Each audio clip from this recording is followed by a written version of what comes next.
Y con respecto al examen físico, nosotros tenemos que evaluar, por un lado, la pérdida de grasa subcutánea a nivel del tórax, de las escápulas y apófisis espinosa de la columna dorsal y a nivel del pellizco del tríceps. En base a esos tres lugares, nosotros vamos a poder clasificar en una pérdida ausente, una pérdida leve, una pérdida importante de grasa subcutánea. Otra de las cosas que tenemos que ver a simple vista en la pérdida, es la pérdida de masa muscular, que vamos a observar las extremidades, el cuádriceps, el deltoides y el temporal, y también nos va a permitir clasificar en una pérdida ausente, leve o importante de la masa muscular. Y el tercer punto a tener en cuenta en el examen físico es la presencia de edemas o ascitis, es decir, nosotros vamos a evaluar mediante la palpación de tobillos o en la región sacra para los edemas y en la región abdominal en el caso de la ascitis, y vamos a identificar la presencia o ausencia de lo mismo si los vamos a categorizar como leve, moderado o grave. Hay que tener en cuenta que la retención hídrica no solo depende de la nutrición, sino también de otras patologías como enfermedades cardiovasculares, hepáticas y renales, que hay que tener en cuenta cuando nosotros en el examen físico observamos edemas o ascitis. Entonces, como dije anteriormente, la valoración nutricional correspondía a que tiene dos, se divide en dos: subjetiva, que es la que yo nombré anteriormente, que no deja de depender de la persona que lo está haciendo, del ojo de la persona que lo realiza, y la objetiva. La objetiva ya cuenta con muchas más herramientas que de forma combinada nos van a permitir clasificar el estado nutricional de una persona. Es más completa y tiene que ser realizada por un especialista en nutrición o ciertas personas que tengan cierto entrenamiento en la misma, y requiere de cierto equipamiento.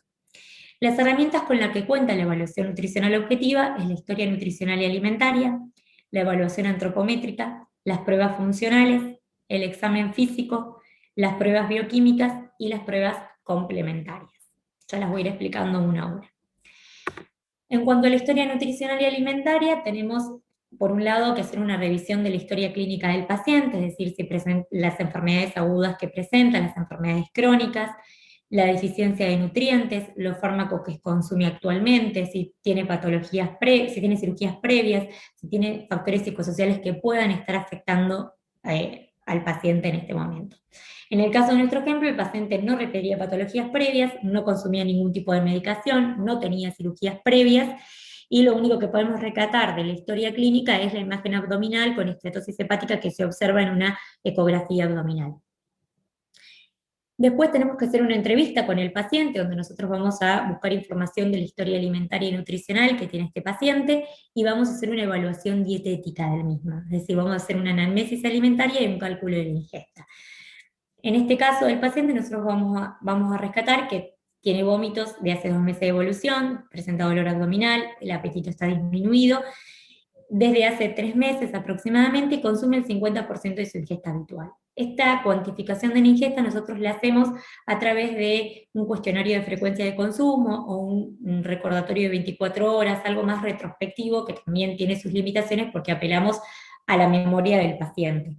También se puede utilizar un registro, pero es algo que nosotros utilizamos más ya cuando el paciente está en internación, para que él nos vaya anotando su ingesta durante la internación y nosotros poder calcular o ajustar para que cubra los requerimientos calóricos. Otra de las herramientas con las que disponemos para la valoración objetiva es la antropometría, que es la medición de los segmentos corporales que, comparados con parámetros de referencia, nos van a permitir clasificar al individuo. Entonces, podemos nosotros evaluar con antropometría la masa corporal total, la cual vamos a utilizar, por un lado, la talla, expresada en centímetros, y hacemos el registro entre el vértex, el apoyo y el plano de apoyo del paciente. Pero hay muchas veces que el paciente no puede ponerse de pie, entonces tenemos que tener métodos alternativos para registrar la talla, como es la longitud del antebrazo, la altura de la rodilla, la talla estimada por envergadura o la talla estimada por hemienvergadura. Esta última no tiene que utilizarse en pacientes con severa o evidente curvatura de la columna vertebral, como una cifosis o escoliosis. Para pacientes que están en cama con discapacidad severa o aquellos que, como les dije, presentan cifosis o escoliosis, es preferible utilizar la longitud del cúbito.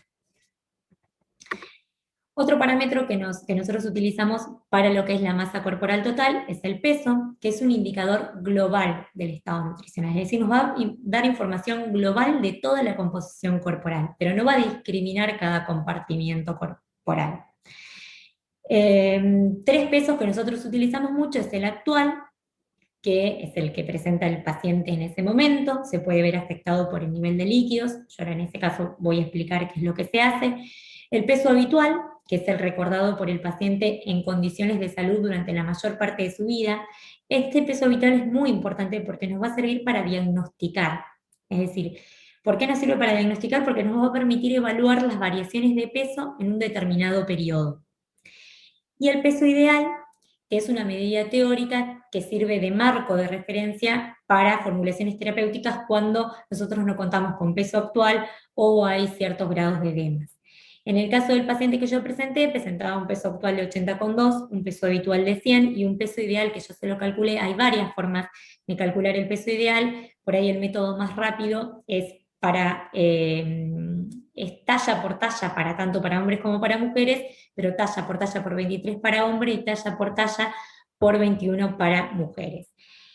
También puede ser posible que estemos frente a un paciente que presenta sobrepeso y obesidad y ese peso ideal tengamos que corregirlo, que se hace con una fórmula. En el caso de que haya edemas o retención hídrica, lo que nosotros vamos a hacer en el peso actual lo vamos a calcular el peso seco y vamos a descontar el exceso de peso hídrico de acuerdo al grado de edema y en la región en donde se encuentre. Bueno, entonces como parámetros en la antropometría para la masa corporal total tenemos el peso y la talla, con métodos alternativos por si no disponemos de una cosa o la otra. Uno de los comportamientos que nosotros también podemos evaluar por la antropometría es la masa grasa. Y la vamos a hacer a través de pliegues cutáneos. Los más importantes son el tricipital, el bicipital, el subescapular y el suprailíaco. Lo ideal es tener estos cuatro, hacer una sumatoria de estos pliegues y a través de una tabla que yo voy a mostrar a continuación nos va a permitir estimar el porcentaje de masa grasa que posee el paciente. Es lo más certero que hay en cuanto al porcentaje de masa grasa que presenta ese paciente. Si nosotros no podemos contar con estos cuatro pliegues, nos tenemos que valer o tenemos que darle más importancia al tricipital, porque es el de mayor valor predictivo. A su vez también está relacionada con la distribución ginoide del tejido adiposo y se utiliza para determinar el estado nutricional. El bicipital es el más fácil de medir en pacientes hiperobesos y el subescapular su aumento está relacionado con una distribución androide del tejido adiposo. Tiene limitaciones. ¿Cuáles son las limitaciones de estos pliegues? Es que no se puede medir en anasarca o cuando hay edemas de miembros superiores. Esta es la tabla que yo les decía, que está cortada, porque si no toda no me entraba, pero con la sumatoria de los pliegues, el paciente que yo les presenté al principio presentaba un pliegue bicipital de 20 milímetros, un tricipital de 20 milímetros también, subescapular de 17 y un suprailíaco de 13. Entonces yo sumo todos los pliegues, me da 70 milímetros y voy, según la sumatoria por la tabla y la edad del paciente, dependiendo si es hombre o mujer, y voy a obtener el porcentaje. Entonces este paciente tiene un porcentaje de 23,1% de masa grasa. En este caso el valor es cercano al sobrepeso, ¿sí? Lo ideal es que esté por debajo de 15 en el hombre y por debajo de 25 en la mujer. Eso se consideraría normal.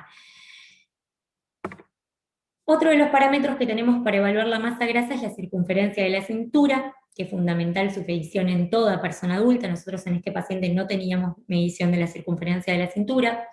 Su aumento está asociado al desarrollo de diabetes tipo 2, hipertensión, enfermedad cardiovascular y a mayor mortalidad. Lo que nos refleja esta circunferencia es la cuantía de masa grasa que nosotros tenemos a nivel del abdomen, pero no discrimina el compartimiento subcutáneo del visceral.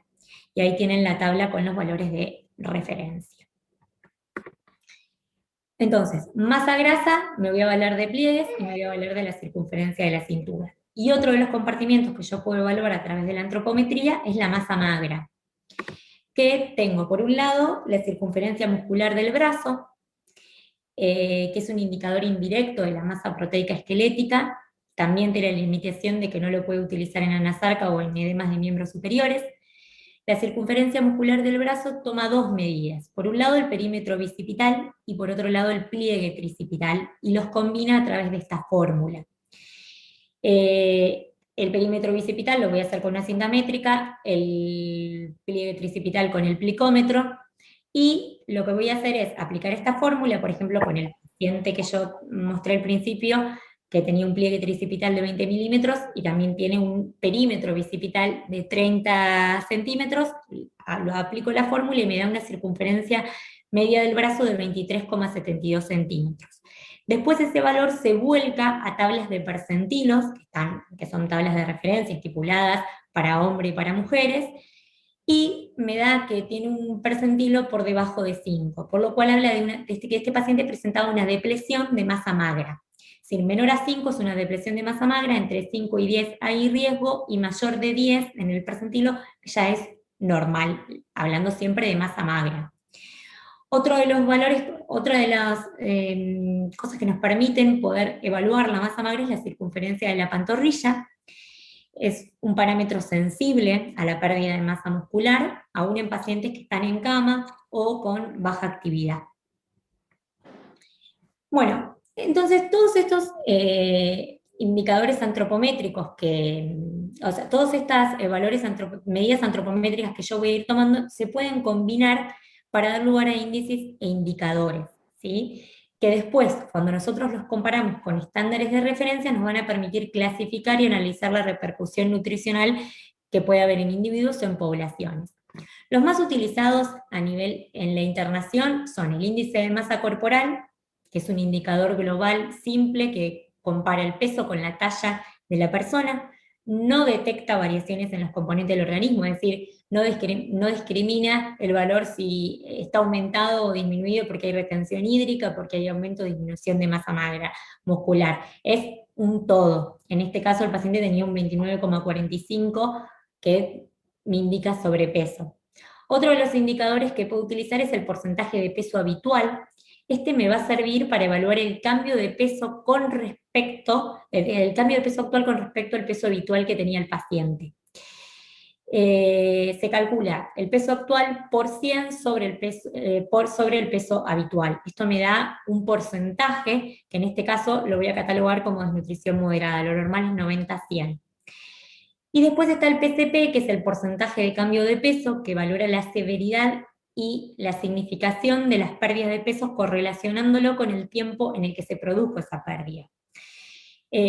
Como yo dije anteriormente, toda pérdida que sea mayor al 10% en un corto periodo de tiempo ya nos habla de algo clínicamente significativo. En este caso, el paciente tenía un 19,8%, o sea, una pérdida de peso grave. Y otra cosa importante a tener en cuenta, pero que yo ya lo mencioné, es que cuando vayan a evaluar el porcentaje de peso habitual como el porcentaje de cambio de peso, siempre hay que tener en cuenta que la pérdida sea involuntaria. No sirve de nada solo con una pérdida de peso voluntaria. Entonces, a modo de conclusión, es importante poder determinar cuánto perdió el paciente en un determinado momento de tiempo, pero establecer la composición de esa pérdida de peso. No nos sirve de nada decir que el paciente perdió 10 kilos porque no sabemos de qué perdió 10 kilos. Y esto es importante porque la pérdida de masa magra tiene mayor importancia, tanto a nivel patológico como a nivel fisiológico, que una pérdida de la misma cantidad de tejido adiposo. Por eso es importante combinar el peso con otras medidas antropométricas, obviamente teniendo en cuenta la velocidad y la causa de ese descenso de peso, ¿sí? Bueno, entonces, dejando de lado las pruebas antropométricas, otra de las herramientas que tiene la valoración nutricional objetiva son las pruebas funcionales. Las pruebas funcionales son mediciones directas de las funciones corporales que pueden utilizarse como marcadores de grado y de importancia para catalogar la malnutrición.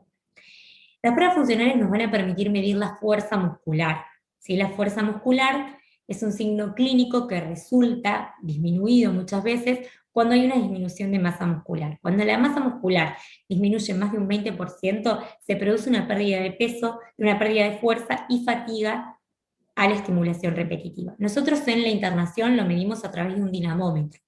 Obviamente hay que contar con este aparato que muchas veces es una de las limitantes, ¿sí? El dinamómetro lo que hace es medir la fuerza y refleja los cambios tempranos que sufren ciertos músculos durante la desnutrición.